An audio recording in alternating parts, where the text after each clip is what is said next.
พี่น้องกันเนาะมื้อนี้ก็เดินทางมาฮอดมาถึงอ่าบ้านคำไตบ่บ้านคำไตหรือบ้านคำไตเนาะอ่าเอาพอดีเขามาเยี่ยมยามถามข่าวทั้งน้องดีก่อนพี่น้องกันเนาะเป็นจังไดเนาะก็บ่บุญก็ติดตามอยู่แต่ว่าบ่ค่อยได้เข้ามาพี่น้องกันเนาะไปหาหืดหาหมอเนาะไปหาหมอแต่ว่าคือว่ารักษาบ่ได้เนาะจังไดเฮาก็มาให้กำลังใจทั้งน้องเพิ่นเนาะถามข่าวแหละพี่น้องเนาะเอาคนอื่นก็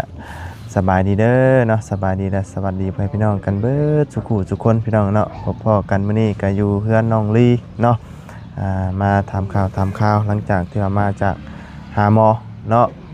มาพุ่นก็มาทีเดียวตั้งแต่ค่ำๆมืดๆตอนนั้นแหละพี่น้องเนาะเอาก็ทั้งน้าสาวเพิ่นก็เห็นทั้งเบาลีเนาะซื้อรถเข็นมาให้แล้วพี่น้องเนาะ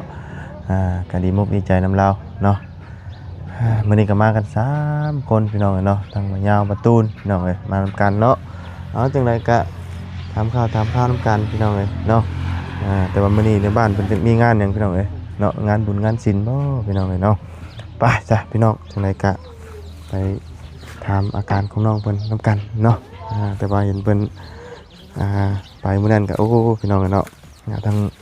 หมอเพิ่นว่ารักษาบ่ได้เบิดหนทางเนาะกับอีต้นน้องเพิ่นอยู่ได้พี่น้องเนาะยังเด็กยังน้อยอยู่เนาะไปจ้ะพี่น้องไปเนาะเพิ่นก็คือสิแม่นมาแต่โรงเรียนบ่ดูว่าจังไดทั้งเวลาเพิ่นก็มาแต่เมื่อกี้นี่เนาะอันนี้จักสิล้มมื้อใดเนาะเซ่คักขนาดเอ้ยอยู่บัดกูคนบ่มื้อนี้เบิ่งอึบกูหม้ออย่างนี้นี่ต้มนี่เนาะหม้อเป่านอนบ่โอ้เนาะสบายดีเด้อสบายดีเนาะมาใช่ละมาตะเล่นบ่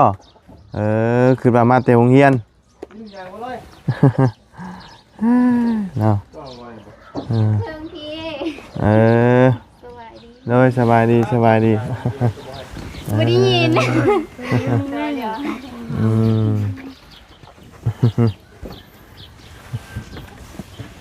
ในบ้านเพิ่นมียังมื้อนี้มีงานยังมื้อนี้น่ะบุญงานบุญบ่โดยโอ้เพิ่นกำลังกะเกียมบ่โดยโดย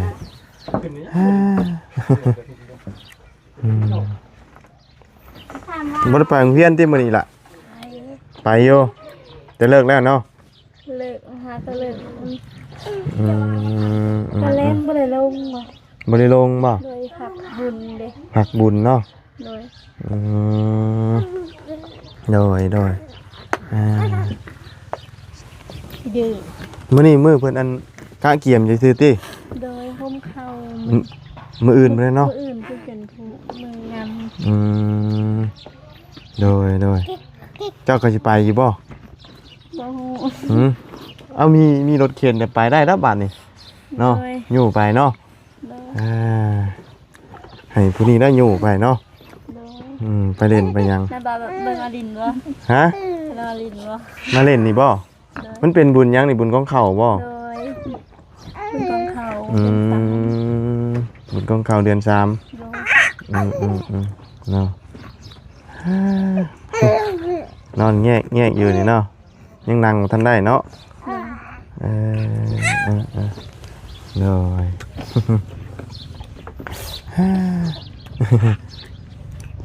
กินน้ำขาวอยู่ทางน้องเพิ่นก็ได้เนาะเฮ้ยน้องร้อยมาผิดเนาะโอ้ยถามข้าวแน่เนาะมาแต่อันนั่นบ่งานบุญบ่โดยมาแต่เฮือนนี่แหละไปเรียนซอยเพิ่นอันเป็นบุญยังบ่เป็นบุญของเขาบ่หรือว่าจังได๋หรือว่าบุญแจกธรรมดาอยู่ที่น่ะแบบเพิ่นเฮ็ดแบบบุญเฮ็ดกองบุญไว้แบบกระทันกับบุญเลยนะเฮ็ดบุญให้พ่อแม่บ่ก็บ่ฮู้กองบุญให้แม่เนาะอยู่ตรงบ้านล่างสิให้ค่ะ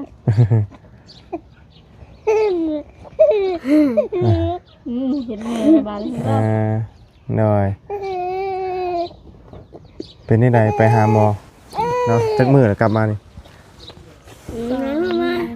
2 มื้อแล้วบ่โดยไปแล้วเพิ่นว่าอันนั้นบ่ได้บ่ โดย ปัวบ่ได้บ่ โดย เพิ่นว่ามันเร่งบ่หรือว่าจังได๋ โดยเพิ่นว่าแม่กินกระดูกบ่มาเนี่ยเพราะว่าตอนเพิ่นว่าก็บ่ได้อยู่เด้ เจ้าไปใช่ซะ ไปเผาน้องอยู่ห้องก็พ่ออยู่ไม่ต้องมาไล่เราดู หน่อยไปมีแต่ว่าบ่ได้กินยากินหยังเลยบ่มีแต่ว่า เพิ่นก็วางมาให้อยู่ยา หน่อยมีแต่ว่าปล่อยแบบนี้เลยนะเนาะ โดยก่อนนี้เราไปหาทำไมพื้นบ้านมา ต้มกิน โดย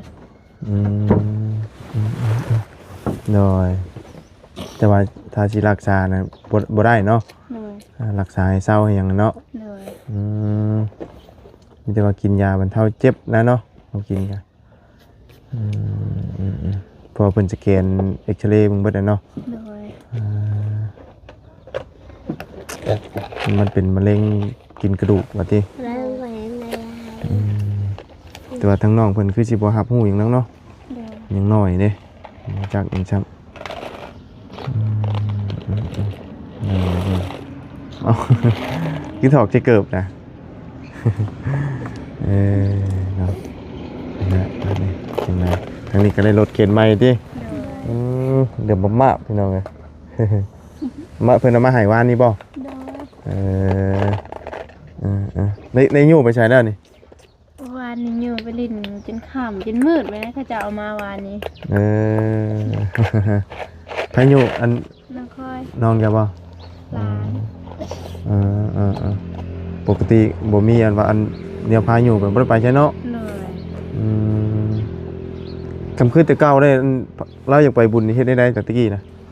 บ่ได้ไปอยู่เฮือน บ่ได้ไปเลย เลย อ๋อมีแต่ว่านั่งอยู่เฮือนอย่างเดียวเนาะ โดย โดยชูมือนี่ก็สิได้ไปแล้วบาทนี่เนาะอยู่ไปแล้ว เฮ้ย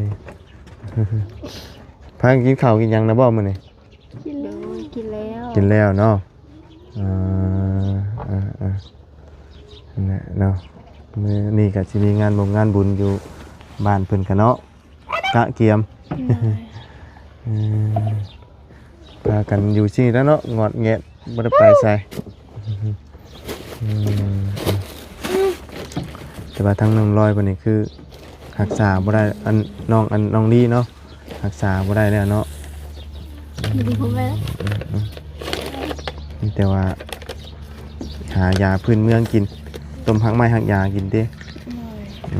ทุกมื้อนี้เราก็ยังจมมาเจ็บอยู่บ่ ก็บ่ค่อยจะจมบ่ได้ดีเวลาเพิ่นเจ็บแฮงก็จะจม น้อยมันบ่มีวิธีรักษาเลยเนาะถ้าเป็นแนวอื่นก็สิรักษาได้อยู่ เลย เพราะว่าเป็นตัวนี้มันแบบเป็นมะเร็งว่ะมันยากตัวนี้เนาะมะเร็งนี่คือมันรักษาบ่ได้นะเนาะคำว่ามะเร็งโดยมีแต่ว่ามันสิใหญ่ขึ้นเรื่อยๆนะนี่เนาะ เลย ตามเบิ่งเนี่ยอันยังใบเอ็กซเรย์กระดูกมันขดบ่ โดยโดย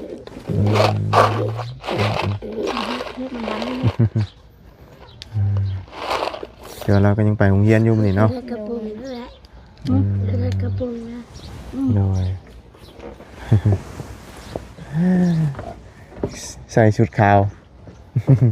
จนเปื้อนมาเลยเนาะ โดยเพื่อน ถ่ายได้สิ อ่า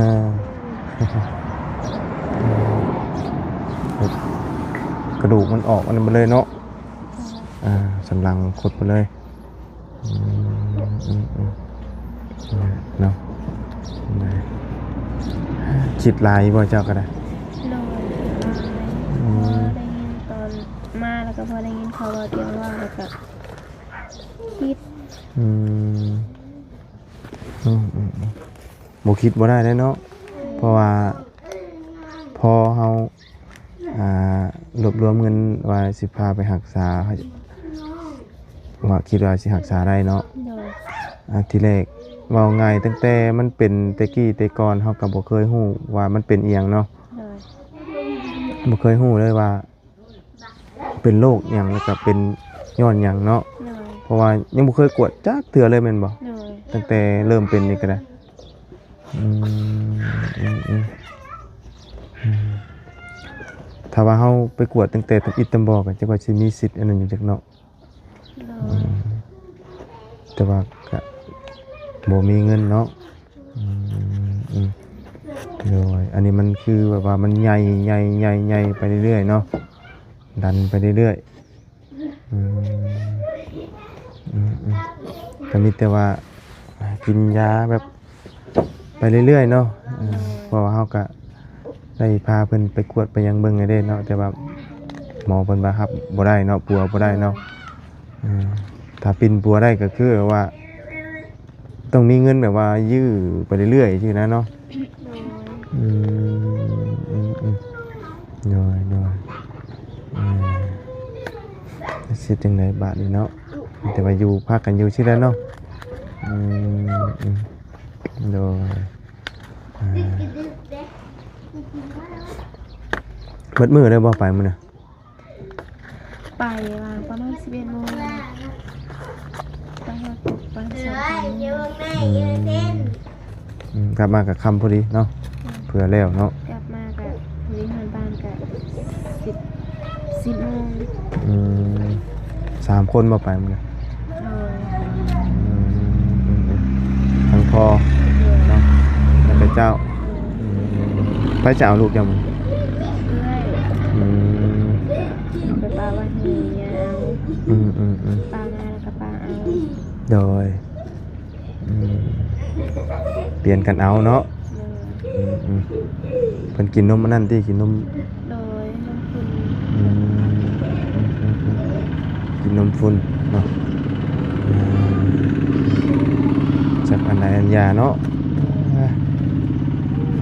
ชีวิตคนเฮามันนี่แหละพี่น้องก็อุกใจอยู่เนาะจากได้เฮ็ดได้ตั้งแต่ฮู้ข่าวมานี่ก็เนาะ โดย ที่แรกเขาก็คิดว่ามันบ่เป็นโรคร้ายแรงเนาะแต่สิพอรักษาได้เนาะ โดย ว่าบ่คิดมันก็พอคิดได้เนาะเพราะว่าเฮาจักคำว่าพี่น้องเนาะเฮาฮู้นะเฮาฮู้โรคแบบว่าเป็นๆเลยเนาะเฮาก็คิดหลาย โดย ฮู้แล้วแต่ว่ายังรักษาบ่ได้จังซี่เนาะคนเรามันก็ต้องคิดหลายอยู่แล้วเดี๋ยวเฮ็ดจังไดจ้ะเนาะเบิ่งแย่งกันแนะสู้ๆนะอีนั่นเลยจ้ะเป็นกำลังใจให้เนาะแต่ว่าทั้งน้องเพิ่นคือสิบ่ฮู้หยังเนาะเนาะเพราะว่าเพิ่นยังน้อยเนาะฮู้แต่ว่าเจ็บซื่อๆนะแต่บ่ฮู้ว่ารักษาได้บ่ได้ลงมานั่งพี่ล่ะถือหัวเอ้ยไว้มานั่งลุ่มนี่ไว้เนาะเนาะ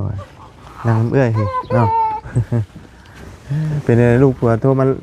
เล่นน้ำอยู่บ่ โดยโทรมาอยู่ สิได้มาแต่งรองอยู่บ่ปีนี้ โมโห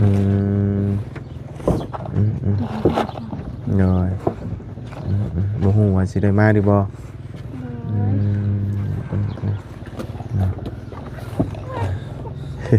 เป็นจังไดคืออยากนอนบอดแท้มื้อนี้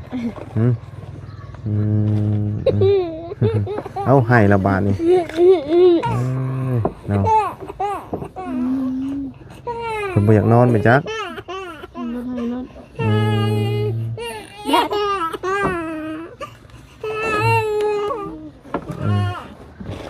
ให้ซ้ำเนาะบ่ค่อยอยู่อะตอนคืนก็ให้อยู่บ่ โดยให้เลย เนาะเพราะว่าเด็กน้อย นอนตอนคืนนี่ชวนนายตื่นเรื่อย โดย อืมนอนคนเดียวก็ตื่นคนเดียวก็ตื่นได้เล็กน้อย โดย จักแลอันลูกอันนาของเจ้าบ่ฮู้ว่าสิตื่นเรื่อยหรือบ่แต่ลูกว่าบุญโอ้ยนอนตอนคืนนี่ ไม่เลิกกัน คนเดียวให้จักเป็นหยังมีแต่อีแต่ให้ลูกกินนมเรื่อยแต่อันนี้บ่ฮู้คือกันว่ากินนมเรื่อยอยู่บ่ตอนคืน โดยกินได้ อืม กินไม่ออกเลย ยังสิไปอันซอยเวียกเพิ่นอยู่บ่ ก็ไม่ได้ไปพอเขาเฒ่าเพิ่นอยู่แล้วแล้วก็มาแล้วก็มาเลยเพราะว่าแล้ว อืม แบบห้องก็บอกต้มแล้ว บุญเจกเข้าแล้วว่าบ่แม่นอันที่ เนาะแบบเพิ่นเฮ็ดบุญให้พ่อแม่คือ บุญให้พ่อแม่ไว้ว่าเฮ็ดในกองอันว่าบุญกองข้าวนี่บ่ โดย อ๋อเตรียมอยู่เฮือนแล้วเพิ่นจึงเอาลงวัดเนาะ โดยมื้ออื่นแล้วเอาลงวัดมื้อนี้ละเกียงอยู่เฮือน มีหลายคนอยู่บ่เฮ็ดของบุญ กาบ่ฮู้ อืม กาแม่นเท่านั้นเพิ่นเนาะ น้อย อยู่วัดกะแม่นมื้อบ้าน เพิ่นงานในมื้ออื่นเนาะ โดยงาน อืม มื้อแรกก็เป็นงานบ่พอเห็นเขาเจ้าแก่เครื่องอิหยังมาเต็มมาแล้ว ตอนนี้น่ะมีแล้วบ่ในขายเครื่องในวัดในหยัง นี่มักเซเลอร์ มีมักจะได้เลยนํน้อย เพราะว่าเห็นเขาแก่มาเต็มมาแล้ว อ๋อเริ่มเลยเนาะ โดย งานมื้อนี้กับคืนมื้ออื่นนะเนาะครับชวนหลาย2คืนเนาะ โดย งานบุญงานศิลป์เป็นเฮ็ดอันน่ะกองบุญลงไปอันน่ะเฮ็ดให้พ่อให้แม่แต่ว่าผู้ที่ว่าเป็นล่วงลับหลายปีแล้วเนาะ โดย เอาเฮ็ดให้มีเงินมีค่ามาเฮ็ดให้พ่อให้แม่นี่เป็นมื้อสีเพิ่งสิเทียนบ่ดู โดย มื้อสุดท้ายนะเนาะ โดย เนี่ยคนกับคือสิมาเล่นลายเนาะมันเป็นทางผ่านเนาะ โดย ทางผ่านติดทางดำมีอหย่างลงอยู่บางวงดนตรี ก็วงเพิ่งหาไปออกมาใหม่วงมันกะบ่ค่อยใหญ่ปานใดวงน้องเขาวหอมบ่ น้องข้าวหอม โดย ลงอยู่เนาะมีวงดนตรีเนาะ เศรษฐกิจก็ได้ ถ้าเสียบ่แม่ก็เดินมันบ่กว้าง วัดบ่ใหญ่เนาะ โดย เดินบ่กว้างใครอยู่พี่ยังว่ามีวงดนตรีลงอยู่บ้านบ่ได้มีนะบ่เคยมี เก็บมันผู้อื่นนั่น บ่เคยมีลงปีนี้ก็มีแต่ว่าเพิ่นจ้างลำวงสามัคคีลงไปฟ้อนบุญซื่อๆบ่มี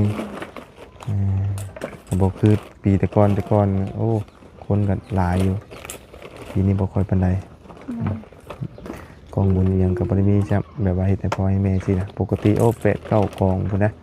ปีนี้บ่มีคนเฮ็ดบุญหลายเลยเด้ปีนี้นะ บ่ไปเล่นใช่ป่ะมื้อนี้ บ่ ฮะ ไปเย็นละ บ่ไปมื้อนี้เนาะวานนี่ไปเลยเนาะโอ้ ปะร้านนึงให้ ดอยคำว่าสิยู่เองก็บ่ได้เด้นี่เนาะเพราะว่ามือเราจับบ่ได้เนาะ โดย เพราะว่ามีหมักขิงอันนั้นเฮายู่อยู่เด้แต่ว่ามีแต่ว่ามีคนยู่ไปอย่างเดียวเนาะ โดย เพราะว่าตีนมันมือเราจับบ่ได้น้อยได้ไปเล่นน้ำหมูแล้วบัดนี้เนาะ โดย พอไงอยู่เตนี่นั่นตั้งแต่น้อยจนใหญ่นะเนาะ ตอนนี้แม่ยังกะได้ลงอยู่เพิ่นอุ้มลงใช่ค่ะแม่เพื่อบ่ได้ลงอยู่เพื่อ ไม่ได้ลงเลย โดย โอ้ตอนเมย์อันยังนี่เป็นอุ้มลงอยู่เนาะ โด ไป ย หันไปนี่ ลงไปดินในตาราง พอเมย์เสียแล้วบ่ได้คอยได้ลง โดยบ่มีหัวลง มันยากเลยเนาะโดยเป็นในนั้นล่ะฮะ ตลอด24ชั่วโมง ยิ้มอย่างเดียวเนาะ นี่ได้กินซาวน์เสียได้ อืมแต่ว่ากินข้าวกินหยังกันปกติเนาะ โดย อืมตอนคืนนี่ยังเก่าคันคือเก่าบ่ เดี๋ยวนี้มันสุกกันแล้ว อืม ก็พาไปนี่มานี่ เนาะ โดย อืมแต่ว่าข้าวเก่ามันก็เป็นบาดออกเรื่อยๆเนาะ โดย อืมโดย แม่ ฮะห่อนระบาดอีกพี่น้องเลยเนาะคือบ่มีลมมื้อนี้แต่เก่าคือลมอู้ โดย คนเห็นง่ายเลย มีบ่ค่อยมีลมปานใดแดดมื้อนี้เนาะ จีบไป ป้าฉันเนาะมีแต่ว่าบุญก็สิไปทางอื่นต่อกันเด้อฉันเด้อ โดย มาเยี่ยมมายามถามข่าวนี่แหละเนาะบ่ได้มากันหลายมื้อเติบพี่น้องเลยเนาะจังไดก็สู้ๆเป็นกำลังใจให้เนาะ โดย บ่คิดหลายจังได๋ซะเอาเนาะมีแต่ว่านั่นแหละติดตามเบิ่งเนาะเรื่องเงินเรื่องชาติเนาะบัดนี้สิซ่อมแซมซ่อมหยังเนาะซ่อมแล้วก็ซ่อมหลังนั้นเนาะ โดย พอได้ไปนอนมันดีเนาะอันนี้ก็เพิ่งมีประตูบ่ บน บ่ได้อัดคือกัน โดย อืมอันนี้ก็บ่ได้อัดคือกันเนาะทางนั้นก็บ่ได้อัดทางนี้ก็บ่ได้อัด โดย จึงปึงเบิดเลยนี่เนาะ โดย บ่เคยมีประตูเลยบ่นี่นะ บ่เคยมี เออมีแต่เพื่อนบ่มีประตูเนาะ โดย หลังนั้นก็บ่มีแต่อะไรมาอีก โดย เอโดยเนาะ มันเอาไปเจ็บ ป้าสานอนมีแต่บาบุญก็สิไปก่อนเด้อฉันเด้ออยู่ดีมีแฮงเด้อสบายดีเนาะมาอีหล่าไปเอามีน้ำเปล่ามาต้มปะ ไปเนาะ เนาะได้บ่ลงมาได้บ่มาเบิกลงก่อนไปต้มเด้อไปต้มกินพี่น้องเนาะใช่แล้วทั้งประตูกับยาวไปทางไหนพี่น้องเนาะไปสายพี่น้องเนาะสำหรับคลิปนี้มาบุญกันล่ำลาเลยเด้อพบเจอกันใหม่พี่น้องเนาะขอบคุณพี่น้องใน FC ที่กำลังติดตามรับชมเนาะไปเลยพี่น้องสบายดีเด้อ